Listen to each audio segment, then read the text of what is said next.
Enhance your experience by becoming a supporting member.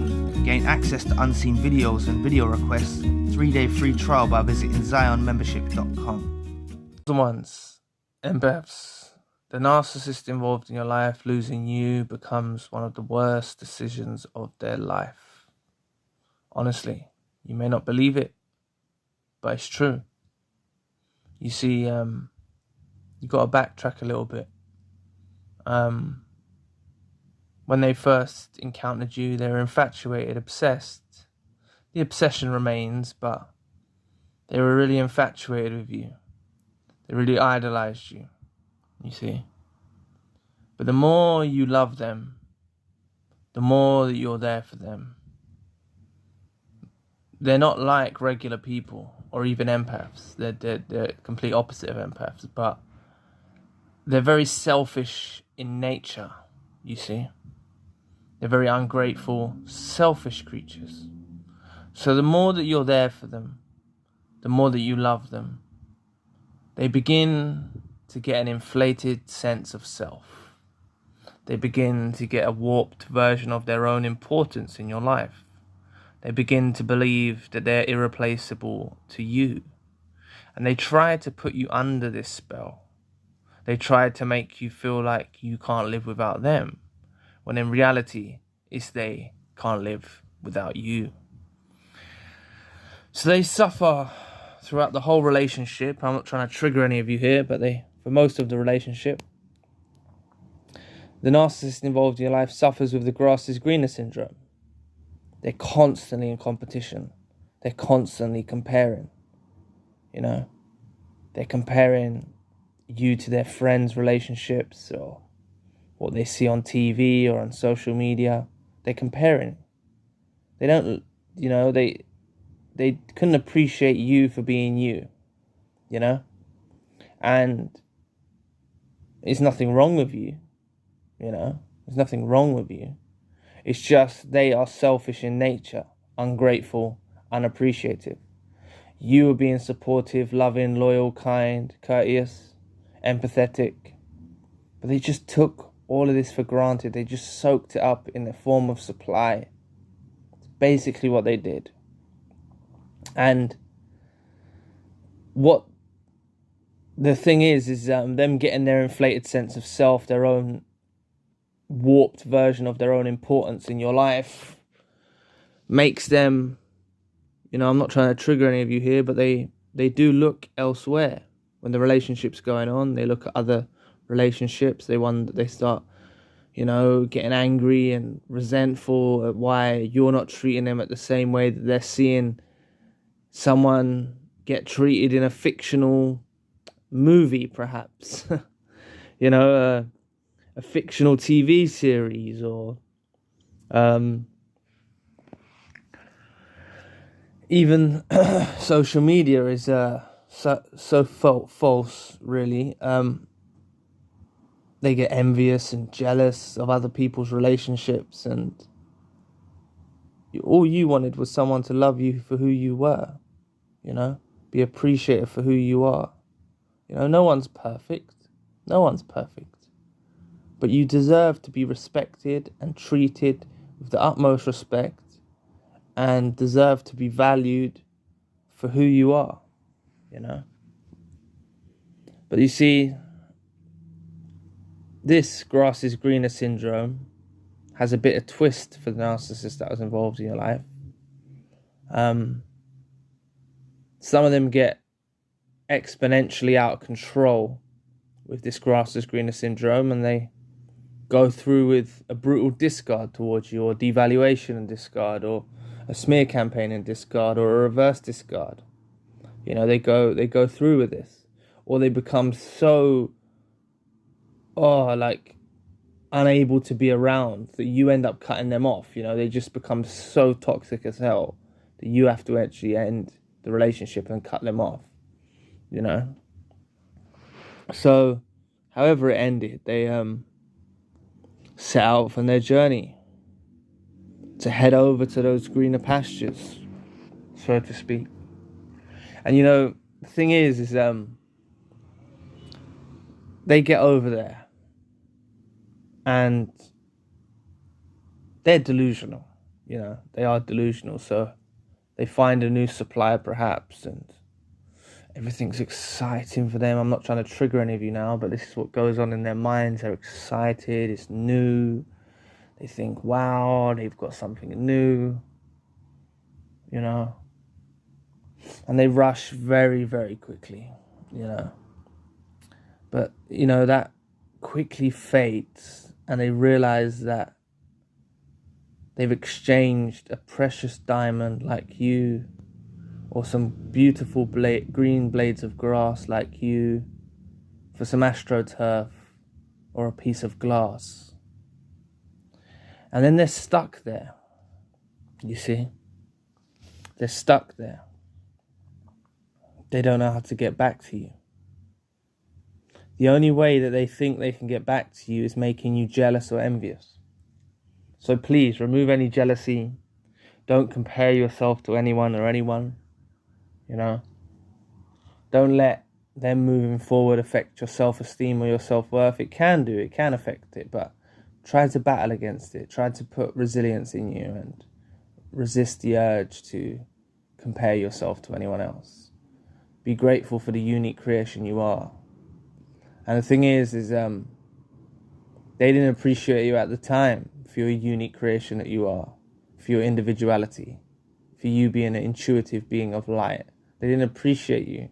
They were selfish. They were ungrateful. They didn't give you your props. They didn't pay you your dues, right? They might have devalued you. They might have made you feel bad about yourself. They might have done various manipulation tactics towards you to cause you pain and hurt and upset. But now they're hurt and upset. They traded something so precious like yourself, which you are very special in the sight of God and in the sight of the universe. You are special. You're a chosen one. You're an empath. You're very, very valuable. And they traded that for some dusty new supply. And for those naysayers that say, Zion, how do you know the new supply is dusty? The reason why I know the new supply is dusty is because the new supply knew about you. Narcissists don't discard or reverse discard without having something lined up. They have something lined up. They need to literally transition immediately to someone new. There can be no cool down period. Look, you got to look at this as what it's like. You know, in general relationships, when people move forward very quickly, what do we call that? We call that a rebound. You know that term. This is what happens with them. They rebound with a dusty new supply. And this dusty new supply knew about you, knew intimate details about your relationship. I'm not talking about sexually now. I just mean intimate details, personal details about yourselves and about the relationship that you shared.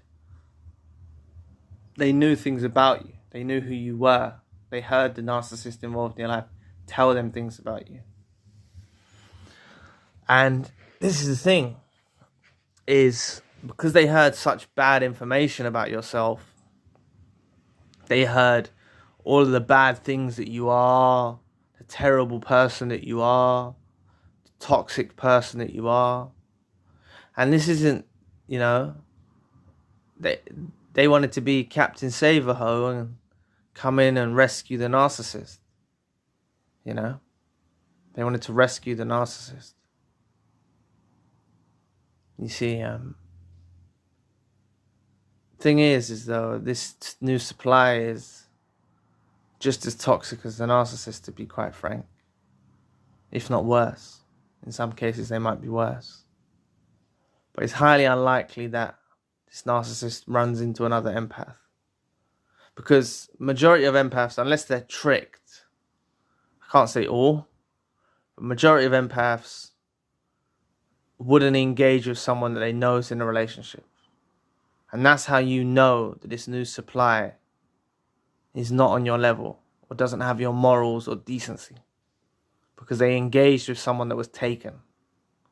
They engaged with someone that was in a relationship. They wanted to break you two apart. You see? They wanted to break you two apart. I understand that some empaths might get tricked or duped into being in a relationship. Like yourself, you might get tricked or duped not knowing that the narcissist involved in your life had a family of their own or something like that. That's understandable. But it's highly unlikely that an empath willingly enters a new relationship knowing that they're taken, you see, or they have a family or something like that, or partner or something like that. So you just got to understand that this narcissist that was involved in your life has gone over to these greener pastures, has realized they're on AstroTurf, has traded you as a precious stone for a blade of grass or a piece of glass. Sorry, a piece of glass. That's what I was meant to say. They traded precious stone for a piece of glass. They traded the beautiful green blades of grass for AstroTurf. And they know they have. They know they drew the short straw. And they can't take it. It frustrates them. It annoys them. You see? And they're aware that possibly you might get lured out by another narcissist involved in your life. And do you know what's even worse than that? When they imagine that you actually find someone decent after them. You find someone loving, kind, empathetic, someone who's going to love you for you being you, someone who knows you're not perfect and knows that you've still got healing to do and still going to love you through and through. You're going to find that, you know? You're going to find that. Perhaps you're going to find another chosen one or another empath who's also been through narcissistic abuse. And that really, really frustrates the narcissist. Them having any idea that it's a possibility that you could meet someone genuine and kind is a real, real crushing blow. And you don't need to post this on your social media or glorify your new relationship. Just enjoy your new relationship. You don't need to glorify it to everyone or make the narcissist jealous. The narcissist will know. The narcissist keeps tabs on you. The narcissist picks up on non-verbal communications. For example, you might post a video of yourself on your social media. Or, yeah, let me start with that. You know, you could post a video or on your social media of you talking or you at an event. Maybe they don't even see your new partner or new romantic partner. But they can just tell that you've got a difference in you. They can tell you're healed. They can tell you're over them. They can tell you're not thinking about them. They pick up on these things. They watch you from a distance for a very, very, very long time. Sometimes even for life, they'll watch you from a distance. They never let go. No matter how much it's causing them pain, no matter how much it's causing them suffering, they will watch you. If they have a chance to watch you, they will watch you. Some of them resort to physical stalking. I'm not trying to trigger anyone now or make anyone daunted or scared. I'm just saying that they do keep watch on you. So the best thing that you can do is heal, is understand that you haven't drawn the short straw. They've drawn the short straw by losing you. They're going to suffer by losing you. They are suffering by losing you. And they're with a dusty. And you don't need to be upset because someone's come to take your trash away. It's something to celebrate, you know? Celebrate it. Someone's actually saved you from a lifetime. Like, you don't need to feel empathetic thinking that this person's suffering with them. You know? They run into toxic individuals. It's where they're aligned to be. They're not aligned to be with an empath long term. That's why the empathetic relationships with narcissists end. For whichever reason. Discard, reverse discard, or you cut them off because they become too toxic. They're not meant to be lifetime partners. They're there just for a season. They're not meant to be with you for life. They're just not meant to be with you for life. They're not meant to be. You're like a beacon of hope. A chance for them to change. A chance for them to repent. A chance for them to change their ways. But they don't. They remain selfish. They remain bitter. They remain ungrateful. They don't pay you your dues. They don't give you your props. You know? So they suffer the consequences of that. With their dusty new supply. And they know in their heart of hearts that they've lost the precious stone that you are. They know it. Some of them will tell you. Some of them are going to reach out with hoovers. Some of them are going to just do bizarre behavior because they know they've lost you. Yeah, there's no exact science to what narcissists are going to react like. But they can tell. They keep tabs on you. And they know. You know, like I mentioned, they might see you on social media. Or they might hear through the grapevine. You know, I didn't touch on that. They might hear from someone that you're actually in a loving relationship. And that will anger them. That will upset them. That will make them bitter. Like I said, they're worried about another narcissist coming along. They're worried about another narcissist coming along in your life and you taking the attention off them. The narcissist, the new narcissist involved in your life, taking your attention off the old narcissist involved in your life. They're worried about that. But you finding someone authentic, genuine, pure, loving and kind and all the rest is a real crushing blow. It's something that they'll never get over. And all the while, they're probably still with their new supply, or they've already left that relationship and found an even newer supply. Their way of combating knowing that they've lost you is to try and make you jealous. So you've got to try not to have a jealous bone in your body. Don't envy their new relationship. Celebrate them moving on. Celebrate them going away. Make sure you look beneath the veil. Probably if you do look on their social media, I would advise you not to. But if you have done or you have seen, it's highly likely if you think about what you saw, you'll see they're downgraded and you'll see they're unhappy. You actually see this. So anyway, if you'd like to know more about when the empath door slams, it's game over for the narcissist, click this video here. So anyway, I'll be back with another video soon. Peace.